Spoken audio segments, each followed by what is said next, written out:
Good morning. Welcome to the Celtic Way Morning Briefing Live. I'm Tony Haggerty, Haggerty10 Twitter handle, you know that. And I'm joined once again by Sean Martin at Sean Martin TCW. Morning, Sean.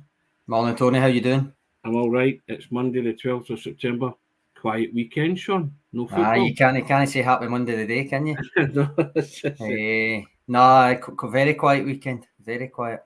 Yeah, David Ferguson first in there. What a dull weekend. He said, yeah, there you go. He's feeling like us all.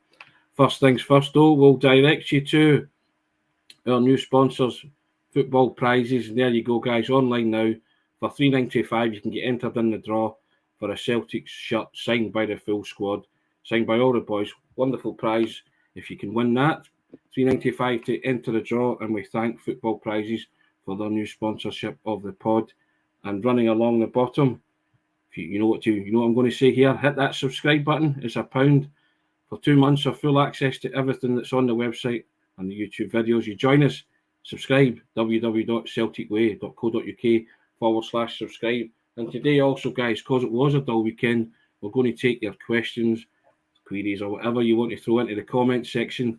And the best comment will get picked out to enter, and we'll enter you into that prize draw for the signed football shirt for free, won't we, Sean? Yes, we certainly will. It might brighten up the weekend there, so no football. Carol saying, morning, Tony duck off to Narnia for the weekend, given that you were off?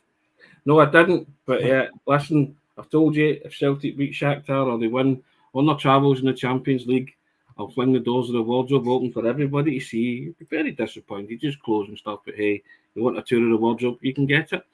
Morning, boys, says Jerry. Yes, indeed. Michael Ross, the pivotal question, Sean, is Shakhtar a must win? Now, on that, we will preview the Shakhtar game in the coming days, Tuesday and Wednesday. But if you're keeping abreast of what's happening in the press, there was a former Champions League winner speaking about the Shakhtar game, Sean. Yep. And a lot of what he said kind of rang true, didn't it? A bit of deja vu for you and I, because we got Paul Lambert immediately on after the Champions League draw, and he sat on a pod with us. Yep. If you haven't watched the pod, guys, it's still up on YouTube. You can have a look at it. Brilliant insight from Paul Lambert. He gave us about 40 minutes of his time, and it was a tremendous to sit with a Champions League winner and chew the fat over Celtic. But in the press last couple of days, he said this about the Shakhtar game. I think it's a dangerous game. I said that when the draw was made. It's funny enough because he said it to us. And he said, I thought Shakhtar was going to be dangerous because it's unknown in terms of what you're up against. The players and managers will know, but I think people on the outside looking in will say it's only Shakhtar, but they've gone to Leipzig and won 4-1, and they'll be buoyant because of that. It's a dangerous game, but if Celtic win, it'll be a brilliant result. But I'm pretty sure if they can get a point, they take that and they can hopefully take care of the next home game. But I just think they need some sort of result this week. They just need to get over that wee hurdle where they can get points away from home in the Champions League to get you through to the next round, because at Celtic Park, I think they can match most teams. That's fair comment, Sean, isn't it? And a lot of what we touched upon when we spoke to him. I think so. And in answer to that first question, I think yes, I think it is. I must win, at least I must not lose, but that's not the attitude they'll go with, is it? No.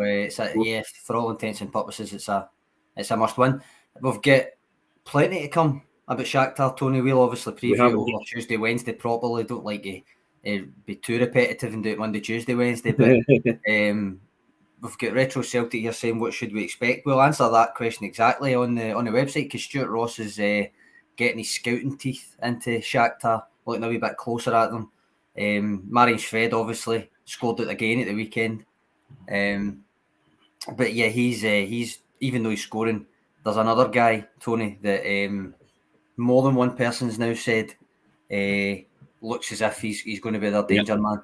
So we've also, on that note, Tony, later on the day, later this evening, if you check back the channel around about 5 o'clock, we'll have another wee video special for you, and it'll be focused on Shakhtar. Yep. We have got a special guest, but an expert on Ukrainian football, Sean, yeah? Mm-hmm.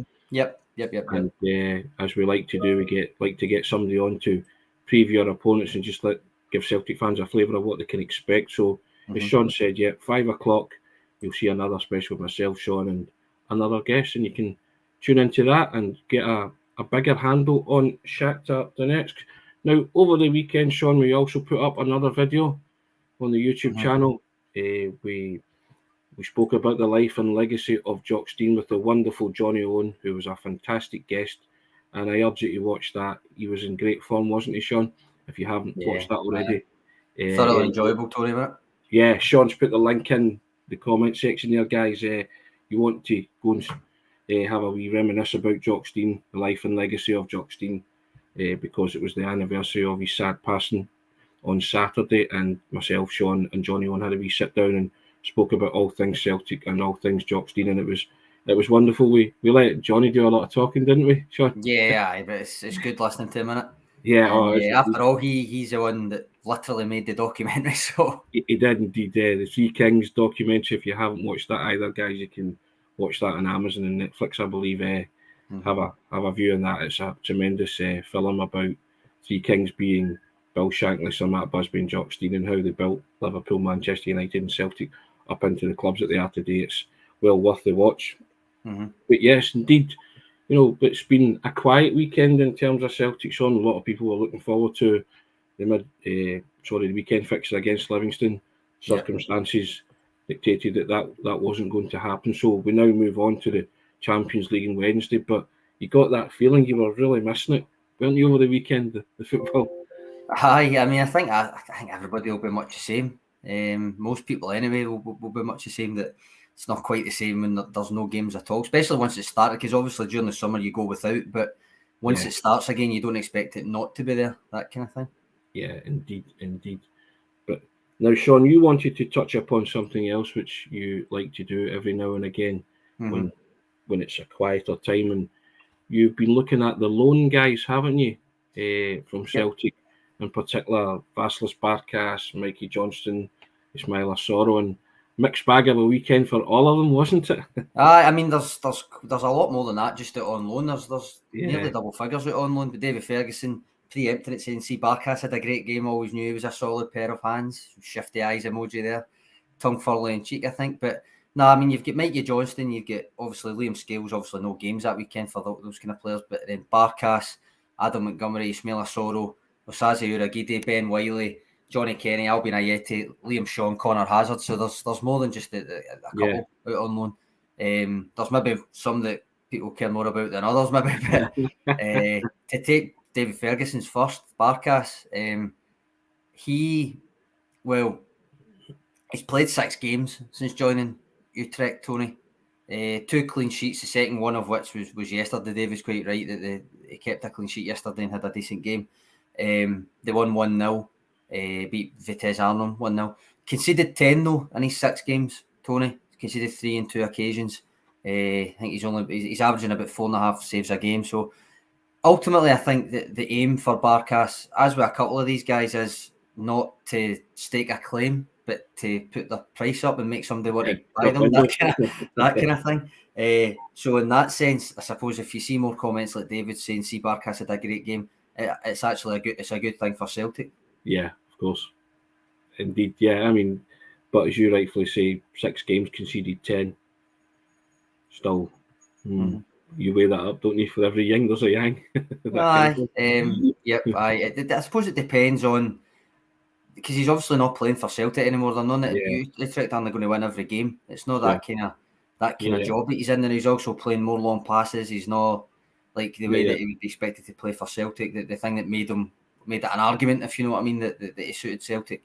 He's not really having to do it as much at Utrecht, but still 2 clean sheets, a couple of good displays. Yes, as I say, conceding quite a bit still. But when you look at it from a Celtic point of view, because you're not looking at this from a Utrecht point of view, it's ultimately, if he plays well more often than he doesn't, then it's a good thing for Celtic, because whether Utrecht want to buy him or someone else does, he'll probably have a shooter. And that goes for a couple of the guys out on loan, I would think, Tony. Yeah, definitely. That's the whole point, isn't it, for the guys on loan, to get them shooters, as you say, to let them, as you say, maybe put some money on their price tag, or just eventually have a buying club at the end of the loan deal. And as David says, every goal isn't to keep us fault. That's exactly right. Yep. Jason Lacey and Mikey Johnston tearing it up in Portugal. I'd say that's a bit of an exaggeration. He's played 45 minutes. But But he did get a bit of praise, Tony. He made his debut. He'd missed the first game that he could have played because it was a bit too soon after arriving. I think the Vitória beat 1-0 against Braga September 3rd. But he made his debut as a half-time sub on Friday. It was against Santa Clara. They won 1-0. And after it, I think it was the assistant boss rather than the boss, but said that he was a player of a lot of quality, strong one-on-one.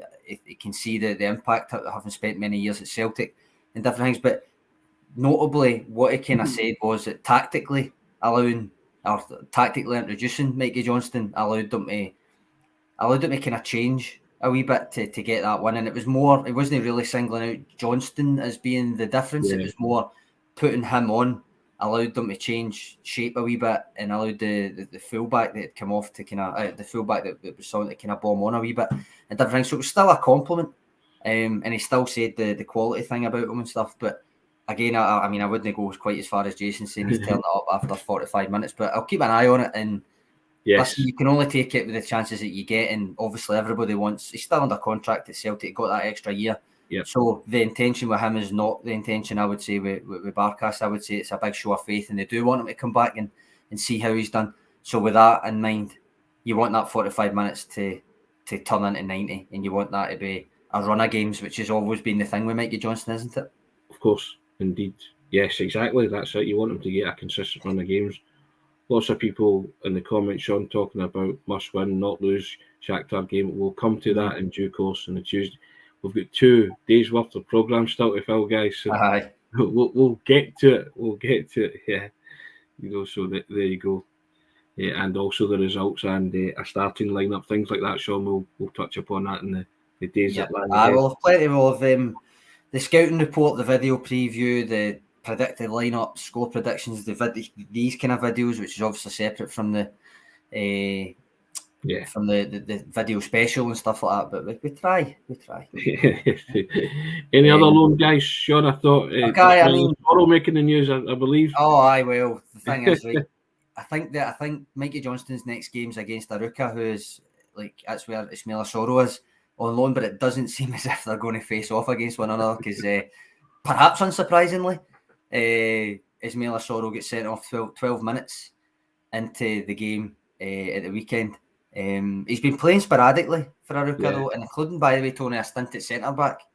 But it was, as I say, he was sent off after 12 minutes, and the 2-1 defeat to Boavista on Sunday, which means I presume he won't face Mikey Johnston because it's Vitória against Aruca on September 18th, Mikey Johnston's next game. But a sending off. I don't know what else you want me to say about that one, because I think everybody knows now that, and I said at the time a couple of times last year, I definitely feel as if the component parts of a decent kind of defensive mid are there, but there's just decision-making things and the rashness, and it's as if he just can't quite marry the traits that he's got together. And I don't think Celtic had the time to hope that he did, if you know what I mean. So that's why he's away out on loan, and I do think he falls into the category that they hope he does well to get a move elsewhere and stuff like that. Or even Aruca, but Indeed.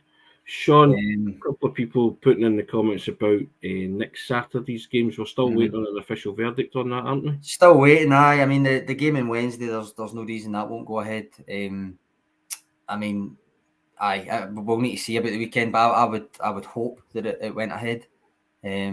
Considering they cancelled this weekend's or that weekend's there. So we'll just need to wait and see. There'll be confirmation later in the week, you would think. Yeah, indeed. Apart from that, Tony, the other loanee, I mean, Albin Ayeti's already made 3 appearances for Sturm Graz, but kind of went under the radar in a bit. I almost kind of forgot he'd been sent out on loan. But no goals, all as a sub, 5 shots, no shots in target either. Still, it's early, and as I say, he's only coming on as a sub, but we'll see that again. He falls into that category, doesn't he? I think where you want him to do well and get a move. I think it's a real shame for Barkas, because I think he's clearly struggling from Barkas. Ayeti. Confidence issues as well. I would have thought with those kind of figures, Sean. So it's just a real shame. Sometimes moves don't work out, but they can have a lingering effect on players, and I think Ayeti's one of those players that's just had a real lingering effect, and I think that every Celtic supporter, they do want him to do well and hopefully get a permanent move somewhere where he finds his feet and he starts scoring goals as well. And I don't like to read that he's struggling and not hitting the back of the net with 5 appearances and stuff. You just want him to feel that feeling of hitting the back of the net again and maybe get his feeling of self-worth and self-confidence back, It's been a long drawn-out saga with Ajeti in terms of his Celtic career, and it's just a shame. You just hope that something inspirational happens for him and he does come back to the kind of player that made Celtic shell out, was it 5 million for him in the first instance? So Aye. I think you make a good point in the confidence issue. I think you could almost see it, which is perhaps maybe natural, but obviously Celtic, from a team point of view, business point of view, and stuff, it was probably still right to get him on loan. Yes, indeed. Yeah. The Retro Celtics asked you a question here, Sean. Can you expand on the Haksabanovic investigation? I've got a couple of notes on that actually, but I think I was going to take this one first because it says, just to clarify, Beach Boys saying the EFL have confirmed their games will resume on the Tuesday after the funeral. My understanding was it was tomorrow, Tuesday, rather than after the funeral. But I might be wrong on it, so I'm trying to look it up while we're on in case it's in case it's not that. But that is what I was under the impression, that they were kind of, without announcing it. Sky, I think it was reported earlier on. I think that they says it was going to be tomorrow. I don't know if you've heard, Tony, but that was my impression as well, that Sky said that it would be tomorrow that the EFL games would, and I think if you go into various fixture lists, they're still saying that they're slated in. They're not saying postponed or anything. So I'm taking it from that. Oh, there, I found it right. Yeah, it was Sky earlier on just saying the EFL programme is set to recommence on Tuesday, September 13th, which is tomorrow. So I would, although they're not necessarily linked, I think it's foolish to think that the SPFL don't look down south to see what the kind of thing is, and I think that's essentially what happened in Friday. But if they're resuming, I know the Premier League's not confirmed anything yet, but if they're resuming tomorrow, I think that's a good sign that the football will be back for Celtic and domestically on Saturday, or Sunday it is for Celtic, isn't it? But to go back to Retro Celtic, to be honest, the Haksabanovic thing, as far as my understanding, it's between Stan and Norrköping. So I don't think Celtic have anything to do with this, have they, Sean? Celtic don't really have any involvement. As I understand it, again, that might be misunderstanding it, but it's still the way I understand it from Swedish reports and stuff, is that his ex-club Norrköping, is that how you say it, Norrköping? Norrköping, yeah. Norrköping, are kind of have taken it to FIFA because they feel that they say that Rubin Kazan hadn't finished paying, and then had sold him obviously in a cut price deal. Now it's not really involving Celtic at that point. It's really between those two clubs and FIFA, and then there's the whole situation with Russia and Ukraine, which kind of doesn't apply to Haksabanovic, because that's not why he's not done like what we think's happened with Oliver Abelgard with the contract situation. As far as we're concerned, it is just a cut price deal, and obviously Rubin had their own financial thing in trying to get that, get people off the books, and Celtic took advantage of that. So I don't think this will involve Celtic at all. More just Rubin Kazan's actions, if you know what I mean, to sell him. And their shopping feel it's worthy to go to FIFA. They've said that they're working with lawyers and stuff. So yeah, I mean that's my understanding of it. Tony, you get anything? No, that's exactly my understanding. I don't think that any of this involves Celtic at all. Their name's been linked because Haksabanovic is now a Celtic player. So, and as you say, if people want to write stuff and grab your attention, then they'll put Celtic star Haksabanovic in the headline, won't they? It's true. He is a Celtic player, but it's not the Celtic part of the transfer, if you know what I mean. It's not the Celtic. It's more fundamentally, the way I understand it, Tony, is it's more that Norrköping are kind of, well, look what they've sold him for when they've not paid us fully for him yet, like that kind of thing. And it's been reported. I don't think there's any kind of suggestion it's going to impact Celtic. So no, it won't impact Celtic because they did a separate deal completely, and that's not the issue at hand. So there we go. But you mentioned you round off a load of loan guys, Sean. Anyone else on that list that we've not covered? Or I mean, well, there's some, obviously a good few weren't playing at the weekend because they're still within either Scotland or English football. I suppose Adam Montgomery, he just came back from an injury and he played in that last game for St Johnston, played and set up a goal. He's been playing mostly left wing back in a 3-4-3, so I'd say that's quite a bit of responsibility actually, playing that position in that system. And then you've got Liam Scales up at Aberdeen, which I kind of that he's probably the one I keep an eye on mostly just because I used to work up there and stuff, and I still kind of read the stuff from up there. Again, obviously he had no games, but the last kind of assessment that was released about him was Jim Goodwin absolutely waxing lyrical about him again, saying that this time he believes that Scales and Anthony Stewart, who's the new Aberdeen captain, could become one of the best kind of central defensive partnerships in Scotland. So he really, really likes him. Since who? Eh? Since Miller and McLeish were talking. Well, I don't think he's quite going that far. I'll get people turning against you quickly up there if you're comparing those. But nah, he's. I mean, just taking Scales on his own rather than just as a partnership. But I'd put out a news article the other week, basically pointing out that when he plays centre back, Aberdeen didn't really concede. So and when I think they played Motherwell and lost 3-2. But he was playing left back that day, like that kind of thing. So when he plays centre back, they weren't conceding. He kept a lot of clean sheets. I think now it's currently, I think it was 6 clean sheets in his first 7. I think he's kept one more since, so it's like 7 and 9 or something. Because they've conceded against Ross County there and stuff. But just suffice to say, Jim Goodwin is absolutely loving him so far, and he's still saying that he wants to sign him permanently in January. By all accounts, I don't see it happening in January. No, because if he's playing that well, if he's playing as well as what Jim Goodwin's saying, why would Celtic sell him that soon? Because probably people that will pay more than Aberdeen are probably looking at him at that stage. But and that's always assuming that they don't want him to come back down and actually stake a claim for left centre back. He might come back down. That's what I'm saying. You'd have to think that Ange will be watching that too. Watching his progress and development and thinking, okay, that's someone else you can throw into the mix for certain positions. Another one for the depth chart, Sean. Yeah. You know what I mean? So exactly. Apart from them, interest. Apart from them, who else? Usazu Uragide playing at centre back a lot for Ostende. It's actually between right and left. Tony's not staying on one side, so I don't know. Find that interesting. Just a 1 clean sheet. Ben Wiley, I know he's technically a B team player, but he obviously never had a game either at the weekend. But he's on loan at Airdrie. Played the full match the last time, but has been kind of used mostly as a sub. And that full match they get beat 6-0 by Edinburgh City, so that's not particularly great. Liam Shaw's down at Tranmere, is it?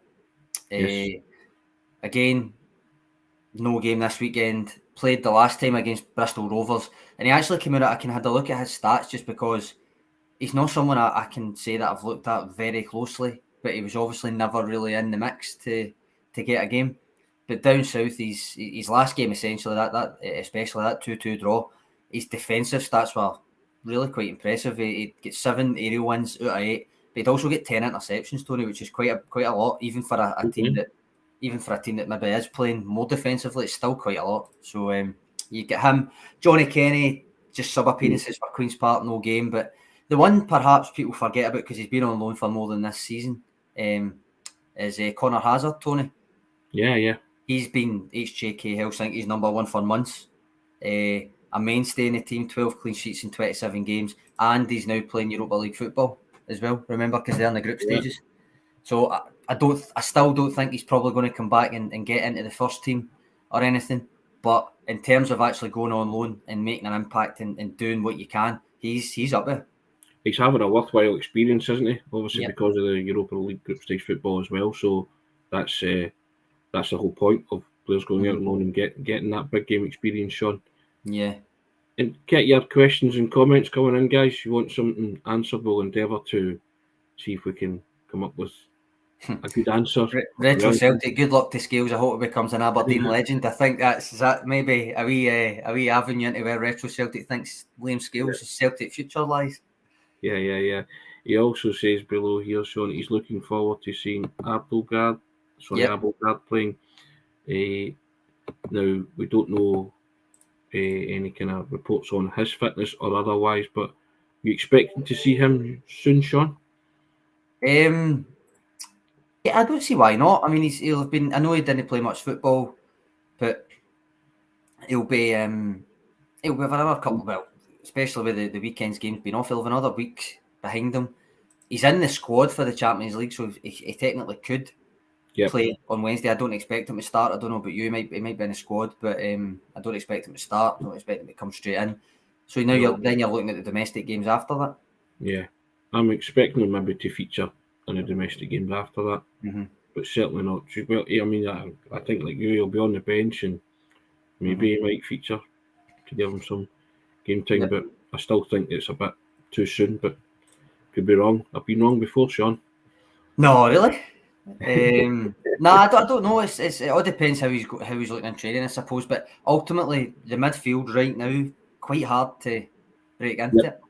Oh yeah, especially with another week's rest, essentially, because they weren't planning on having a week. Obviously, they were thinking it was going to be thick and fast as soon as the midweek fixtures started hitting, and now they've ended up with another week. So does that mean that rotation's less likely? Because obviously, as I say to you on Friday, I was saying rotation for Livingston. I don't think that will be the case going into the Champions League game. No, both because it's a week's rest and it's a Champions League game. So. But I'll ask you this, Sean. The manager spoke at length last season about those days being precious, getting time to work with the players. Do you think that's a good thing in the lead up to this game, that they've had that time to maybe focus on a game plan for Shakhtar away? I know they will have had one anyway, but they'll have had more time to focus and drill into a lot of the finer details at training for this game coming up. Whether you put it into the must-win, mustn't-lose category, we'll speak about that. But I'm just talking about in terms of the actual rudiments of preparing yourself thoroughly for a game of this magnitude, given the fact it's only match day 2. I think so. I think that's certainly the way I would be looking at it, rather than. And I know the momentum, and I actually do think that the best thing that could have happened after that Real Madrid game was getting back into a game right away. Yeah. But once it was cancelled, my thoughts kind of shifted to what's the silver lining? And to me, the silver lining was an extra few days, especially with a couple of new signings, Haksabanovic, Abelgard and stuff. And the emphasis that Ange Postecoglou puts on performances and training. So the extra few days for those new signings to bed in, but also for people to try and put themselves in his thoughts. And I know the best way to do that would have been rotation against Livingston. But once that was taken away from you, my concentration went to the silver lining being to get an extra couple of days with them. Because during the season, especially, I mean, Greg Taylor mentioned it more than once last year, that once the season really starts for Celtic, given the schedule that they undertake, it's not that they're not training, but there's a lot less time to do much beyond recovery sessions and video analysis and all that. It's not quite the same as. That's why pre-season was so beneficial. Like proper pre-season with the squad that you're actually going to use during the season, if you know what I mean. But I remember Taylor more than once mentioning it last year that there's not having that time between games meant that the actual training sessions weren't so much like focused on games and different things. It was all about recovery and almost going game by game momentum wise. So I think it is beneficial in a way. Only because if you listen to Angie, he makes a point a lot of the time of talking about the players and saying they work hard when he gets the chance to work with them.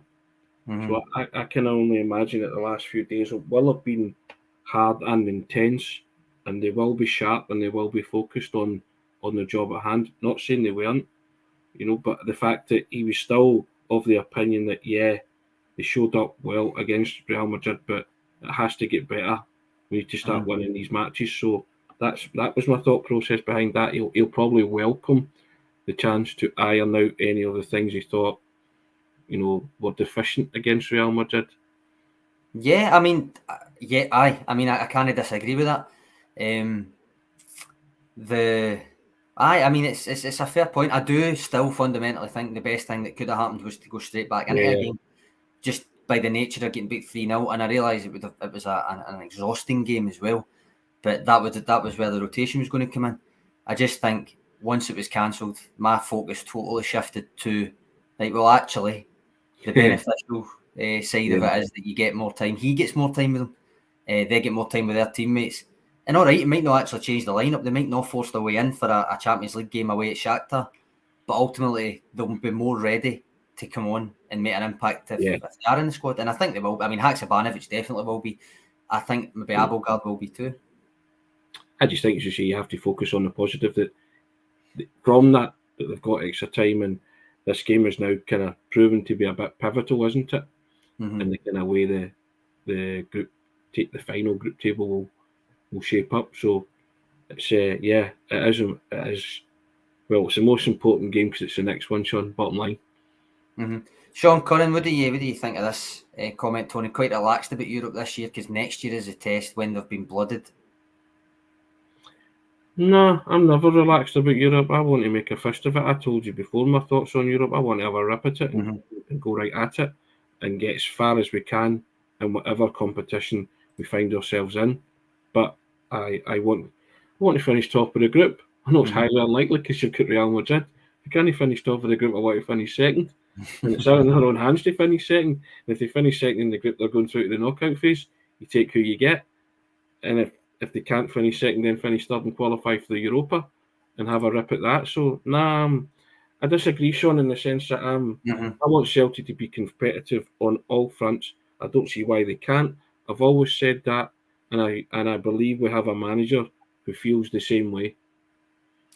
Yep, fair enough. I mean, I'm probably at your side of the argument there rather than Sean's, but I do see where he's coming from in terms of a realistic thing, and this is actually what Brad McEwen, regular kind of viewer, has mentioned this more than once during the summer, that his kind of perception of this season isn't necessarily making the latter stages of the Champions League or anything. It's more getting that experience under their belt and in next season giving it an even better go. But I'm kind of more towards your point of view on it, Tony. I think when you're in there, you can't be there to make up the numbers.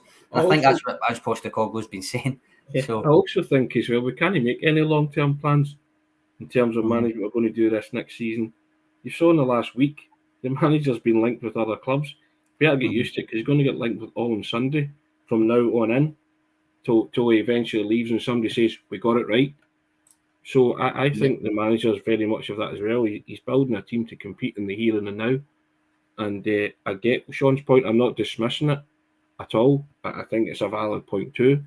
But I think you just work on the premise that he's spoken about getting two players for every position. He's almost at that, if not there. And he feels that they can make a real fist of it.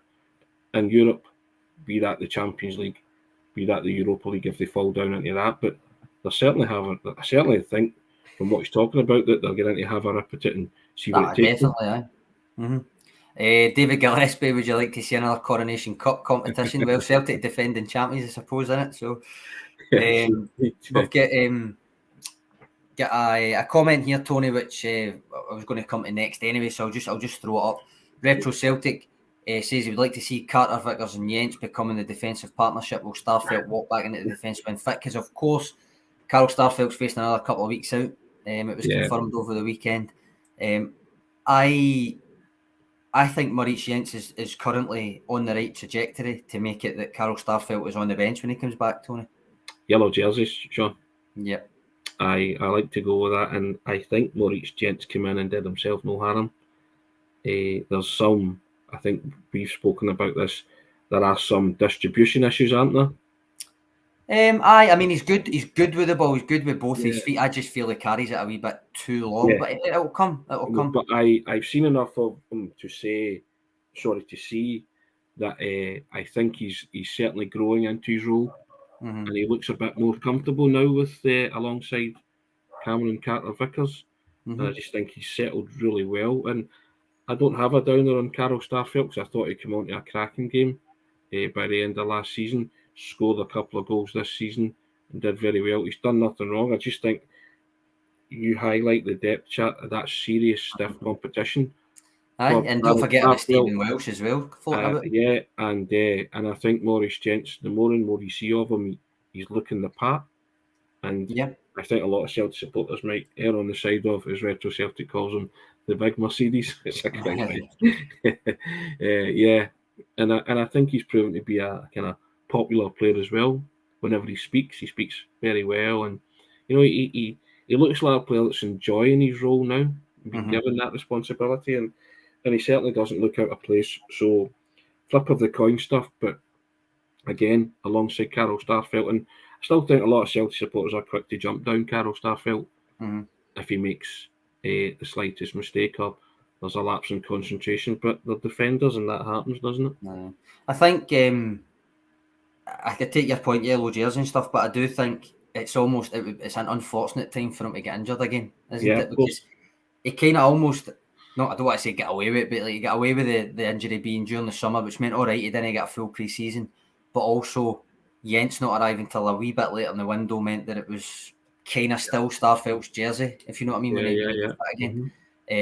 And I felt that way with Welsh as well. I mean, Welsh started the first game, scored, and then took ill, and he's not been back in since. Like, so it's very, sometimes these wee things have got a knock-on effect throughout. I mean, say Welsh plays the second game, and then plays well again. I know Jens came in and scored and stuff, but say it's Welsh and say he plays well again, you probably don't drop him for the next game, and there's a knock-on effect there as well. So I just feel Jens has been a big beneficiary so far of the injuries and illnesses, but that's not his fault. He can only take his chance, and so far, a couple of defensive concentration parts aside, I would say, I think he's did well. I think he's done well. Don't disagree with that, Sean. Elsewhere in the defence, Jason Lee asks, do we think Tony Ralston will start any Champions League games? I'll go with probably no if Juranovic is fit. Aye, if Juranovic is fit, I think he made up his mind that Juranovic is his starter, isn't he? So, yeah, in terms of if they're qualified before they go to the Bernabeu, then maybe they might have a run out there if it's academic. But I've got the feeling that it won't be academic by the time we get to the Bernabeu. So, yeah. Jerry Smith saying Leipzig had a good result on Saturday against Dortmund. Of course, they've appointed Marco Rose. Because Domenico Tedesco gets sacked. They beat Dortmund 3-0, Tony. I actually watched it back. They were good, Leipzig, don't get me wrong. There was a new manager bounce there, but I thought Dortmund were awful as well. I would say there's both ways to look at that there. Leipzig got that new manager bounce. They will be a different proposition than they might otherwise have been, the way that they were going. But at the same time, I think their opponents on the day were very poor, and I don't expect Celtic to be like that. I said at the time they pushed the panic button, didn't they? Because of the realisation that they were facing Celtic in a double header, and they got a new manager in, got the instant new manager bounce against a Dortmund team who we've watched in recent months and not been overly impressed with them, have we? So it's a great result for them. Picks them up off the canvas a wee bit after the Tedesco left, so we shall see. It'll come out in the wash, but Marco Rose will get a tune out of them, but I still think they'll have to go some to beat Celtic at Celtic Park. And if Celtic can go away and win in Warsaw, then I think Celtic's tails will be up from that, and it'll be it's a make or break double header then, isn't it? Celtic can set themselves up with a win in Warsaw. Aye. Got a good few comments about Jens and Starfelt coming in. There's a mini debate, both sides. Curtis saying Jens fills in brilliantly, but the jersey still Starfelt's. People are forgetting about the record him and Carter Vickers had last year. Yeah, terrific record. Mo from Mo's Tavern, Springfield, saying Starfelt will always be iffy. And Kaiser saying first real tussle for the jersey is when Starfelt returns. And Andrew Galea saying I've got Welsh ahead of Jens. I don't think that's the case. I don't think Andrew's got him ahead of him. But no, as I say, I felt quite sorry for Welsh because it was going to be difficult to get any sort of game time. So the way that it started with the season with him in situ at left centre back was potentially his big chance. And I thought he played well against Aberdeen, scored obviously. And then since then it's been it's that one cup game where he actually played right centre back and he played really well. I thought he played well against Ross County. As far as to say he's ahead of Jens, I just don't think so. I think Jens is ahead of Welsh in the pecking order. I would suggest, but again, it's the manager's call, isn't it, Sean? Yep, and Sean Curran basically, the way I'm thinking on it, would be nice to see Welsh get more games, but it's likely that they're going to be cup games. He says league as well. I think he might even struggle for league games, to be honest, Tony. The way that it starts just now, the way that the squad's lining up just now. Yes, indeed. But what is it, Sean? It's a cracking debate that we're talking about 3 guys to fill in. Oh, aye, it's not that we're saying that we need to pull someone out of nowhere, aye. We're talking about 3 strong contenders to play alongside the American internationals, which is magic. So I'll take that any day of the week, and you can rotate and pair anyone from those 3 to play alongside Carter Vickers. I'm happy. I go the manager on that. So there you go. Doogie Boy coming in with that man that you wrote about, Tony Marian Shved. You said Celtic cannot, under any circumstances, allow him to become the Henrik Larsson or the Harold Brattbakk of 2022, because he has been playing well, as I say. Scored in the Champions League, scored twice in the Champions League, and he scored again at the weekend. He's not, as I say, we're going live, or not going live, we're uploading the video later on at 5 o'clock, previewing this game on Wednesday with a Ukrainian football expert. He said he has been playing well, but there are more dangerous players, basically, put it that way. So, but you wrote about him, Tony, didn't you? I did indeed, and someone pointed out that Joe Inga Berget had scored against Celtic for Malmo, but that was in the qualifiers. I was talking about the actual Champions League group stages. And basically ending your... Henrik Larsson came in Group 1 and scored 3-1, and Harold Brattbakk scored twice in Rosenborg, which effectively ended Celtic's chances of qualifying. So I was making it kind of more relevant to the group stages. And I'm not saying if Shved scores and Celtic lose that it ends their group stage interest, but it would be very hard to come back from a 6-point deficit in that sense. But teams have done it before, lost their first 3 in the Champions League and still qualified by winning their next 3. So anything's possible. On the turn of a card or any game, the table can flip and switch. But I was just kind of making the point that I don't want Shved to add his name to that list of guys who scored. This guy will get a mention quite a bit later on, and he gets a mention a lot in Stuart Ross's scouting report as well. Yes. David Gillespie, Mikhailo Mudryk is a one to fear. Yes. He's by all accounts the danger man. He's an Arsenal are linked with him, that kind of thing. Watch the briefing at 5 o'clock. You maybe hear a wee bit more about Mudryk, Sean. A wee bit. Just a tad. You'll get quite a good overview of what to expect from Shakhtar, I think, at 5 o'clock. Kaiser, perhaps, with a nomination for comment of the day, Tony, on the depth chart debate. Celtic's midfield is harder to get into than Tony's wardrobe. Do we like that? I like that one. I think we'll get another 2 minutes before. I mean, we've went 40 minutes. We've kind of expected to do 20. So, and to be fair, Kaiser's a real fan of the show, and he's always very kind. So Kaiser, I think you win it hands down today. Never know, it might be flung open on Thursday, Sean.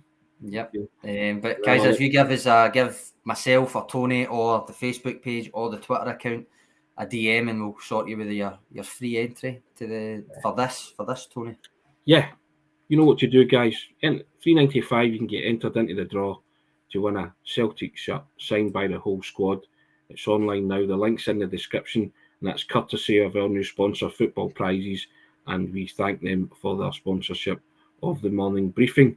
And along the bottom, subscribe to the Celtic Way and support top quality journalism covering the club you love. You know what to do. £1 for 2 months of full access to everything on the website and the pods as well. Full access, hit the subscribe button, www.celticway.co.uk/subscribe. Now, I was quite worried, Sean, how we were going to fill the time. I know. We spoke beforehand coming on saying, how are we going to fill the time?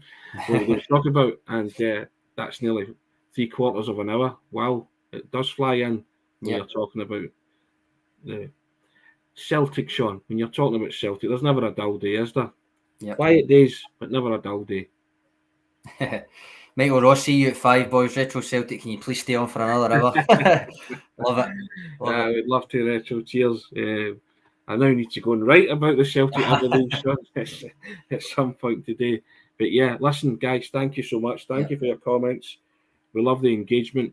As I say all the time, it's a nice wee community we've built up here. We hope you're enjoying the videos as they're coming in. Direct you to the Paul Lambert video. If you've not watched it on YouTube, have a watch directly after the draw. He speaks about Shakhtar as well. and the Johnny Owen video, which is first class, talking about the life and legacy of Jock Stein, and Guillaume Balaguer's video, if you fancied looking back at Real, what he thought about Real Madrid, indeed. And the other various journalists that we've had on to preview our opponents, the other one coming up tonight, Ukrainian football expert, you'll enjoy that too, give you a wee flavour of what to expect on Wednesday. As you say, Sean, we're trying. Cheers, Tony. Cheers, guys. Sometimes very trying, people would say that. There you have it. Sean, as always, first class, thanks for your contribution. Always appreciate it. And thanks, guys. And well done, Kaiser, for the comment of the day. Cheers.